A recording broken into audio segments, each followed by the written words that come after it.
Сайн байцгаана уу номын ертөнц клубын дээд ахлагч Батарж байна. Манай өнөөдрийн байгаль экологийн тухай 58 подкаст нээлж нэгэн дугаараар номын ертөнц клубын гишүүн Маргад Эрд ирсэн байна.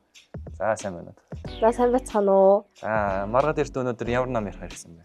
Өнөөдөр Дорзоо хүүгийн Батболдын Монгол орны байгалийн гайхамшиг гэх номыг ингээд харсан.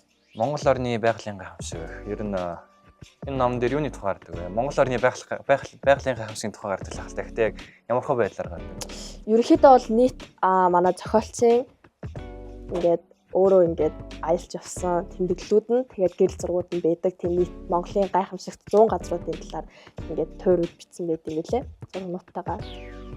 Тэгээд ер нь бол дотроо ингээд тийм 6 том агуулгатай мөнх цас дуул, уулс, гол нуур гэдэг ер нь бол айгүй олон юмнуудыг багтаасан тийм лавлах ном шиг гэх юм уу? Дорзоо хүүгийн Батбол зохиолч нь өөрөө зүгээр сонирхлоор энэ газруудаар аялж номыг гаргасан нь эсвэл энэ ном нь өөрийнх нь мэргэжилтэй холбоотой тийм судалгааны ажил уу? Ерөнхийдөө бол манай Дорзоо хүүгийн Батболбай нь болохоор ингээд Монгол Улсын боловсролын их сургуулийн аялал жуулчлалын хүрээнд ингээд явдаг багш юм байлээ. Тэгээд өөрөө болохоор 21 аймагуудаар ингээд аялаад тэгээд зурнуудаа оруулаад тэгээд энэ номонд ингээд бүх юм багтсан байдаг юм лээ. Гэрэл зураг тэгээд хажуугаар информашн гэдэг.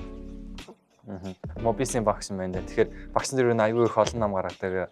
Энэ багшийн гаргасан ганц ном уу эсвэл энэ багш нь өөр олон номтой байна? Ерөнхийдөө бол Батболбайгийн гаргасан номнуудыг миний мэдхээр бол 20 гаруй номнууд, лавлах номнууд гэдэг юм билээ. Үнэслийнхэн дагуу. Тэгвэл өөрийнхөө дуртай 2 юм уу 3 газрын талаар тайлбарлаж өгөөч.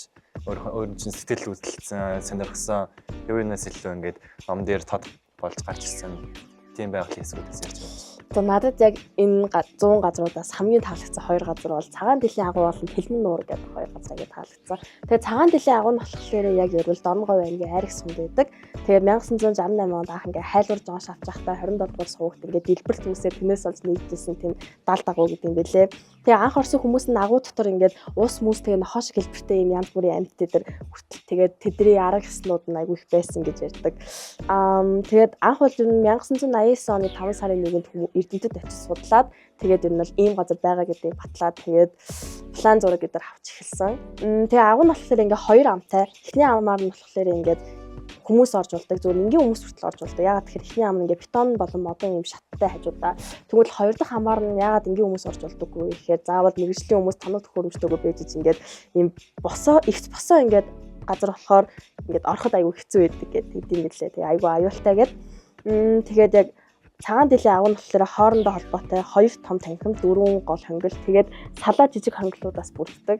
За тэгээд манай орны хамгийн том агуу гэдэг юм билээ. Нийт талбай 53777 м квадраттай. Тэгээд урт 1.2 км. Монголд байдаг хамгийн урт биш ээ.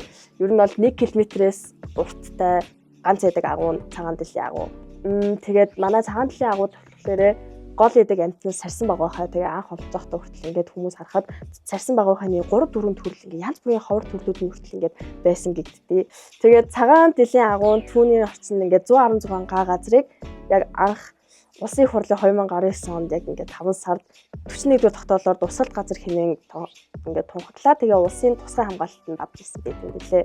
За надад яг ингээд 2 таалагдсан газар нь бол Тэлмэн нуур байсан. Тэгээ яагаад таалагдсан гэхээр айгүй эрдэс тустай айгүй тийм гой байгальтай газар гэдэг юм билээ зураг нь хүртэл.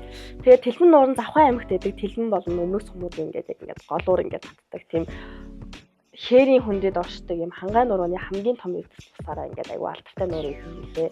Тэгээд нуурын орчны гадарга нь ерөнхийдөө говийн байдалтай бут, сөөгөнцрүүд ургадаг хөвчлээ. Тэгээд нуурын дундаж гүн 10-20 м байдаг. Тэгээд зүүнээс баруун тишээгээ явахдаа зүүн хэсэгтэй юм байна. Хамгийн гүн нь 27 м гэж байдаг юм билээ. Тэгээд баруунаас зүүртлэх тусмаа илүү ингээд нам болоод илүү гүн болдог. Тэгээд хамгийн гүндээ 27 м. Хямар гоё баримтууд бай. Чи баримтууд бүгдээрээ яг номон дээрээс юм уу эсвэл өөрөө судалж олсон уу?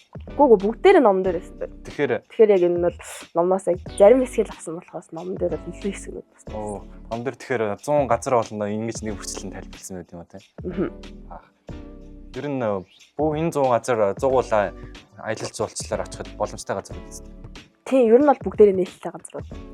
Ер нь би лав энэ номыг авсан дээр юм. Би хөдөөгөр аялж үзээгүй. Тэгээд энэ зоныг аялж үзсэн юм уу гэж бодож байгаа. Тэгээд энэ номыг уншаад хөдөөгөр аялцахад арцгүй юм шиг санагдсан.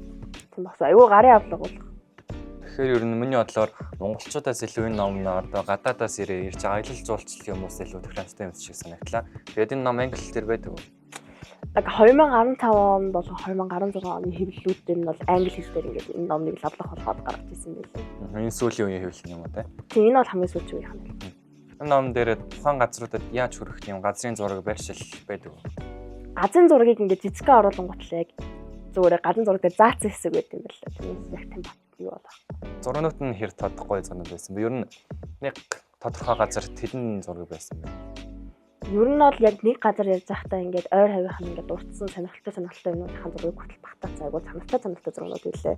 Тэгээд одоо жишээлбэл саяны агууг ярихад ингээд агуу дээр байсан сарсан багуйхан нэрийн зураг, тэгээд сонио олцсон арга яс эдрийн зураг хүртэл байсан. Энэ Монгол орны байгалийн хав шиг номыг хүмүүс санал болгох яа санал болгох вэ? Ерөнхийдөө бол энэ номонд ингээд Монголын гайхамшигт 100 газруудыг багтаад өгсөн гэрэл зургнууд болон ингээд фактууд байдаг болохоор энэ Монголын ингээд хүн болгон аялах байгаа хүмүүс хүртэл ингээд энэ номыг өөртөө байлгаж байхад зүгээр гэж бодож байна. Тэгээ ялангуяа манай үеийн өсвөр насны хүмүүс хүртэл өөрсөндөө байлгаад Монголынхаа түүхийг мэдээд ер нь бол яг энэ номноос ийм хөө гоё газар байдаг шүү ингээд санаж аваад байвал айгу сайн гэдэг. Тэгээ гадаад байгаа хүмүүс хүртэл ингээд энэ номыг аваа явуулсаад тий. За би бас авч явж болох юм. Гадаад байгаа ах эгчнэр маань тэгээд Монгол руугаа очимоор Монголоо аялмаар ингээд. Тэгээд яг тэр хэд ирчээд аялах газар болдог ч юм уугүй ч юм уу. Би л оюуны гадаад их сургууль сурлаа гэж бодоод энэ гадаад руу авч явал тэнд 3 жил сурч байхдаа Монгол байглаа сандахад энийг уншиж байгаа л тэгэл. За очихороо яг энэ газарт очноо. Ингэж аялнаа маялнаа там юм тэмдэглээл гай. А бас дээрс нь өрөөнийхөө хөвгтөд гай болчихлоо. Манай Монголын гоё байгалаагаас танад байд юм уу? Танаа бас байд юм уу? Тэгээд байж бас болох. Манай өнөөдрийн дугаарыг нэмээд өндөрлж байна. Энэ гоё номыг тайлбарлаж өгсөн маргаад эрдэндээ баярлалаа. Хэрвээ манай дараагийн 50 номын уралдаанд санал болгох ном байгаа бол манай Facebook пэйж рүү олбоцож болно. Бас дээрс нь доор байгаа линктээр дараад бидтэй холбогдоход нээлттэй байгаа. За ингээд дараагийн дугаараар уулзлаа. Түр баяртай.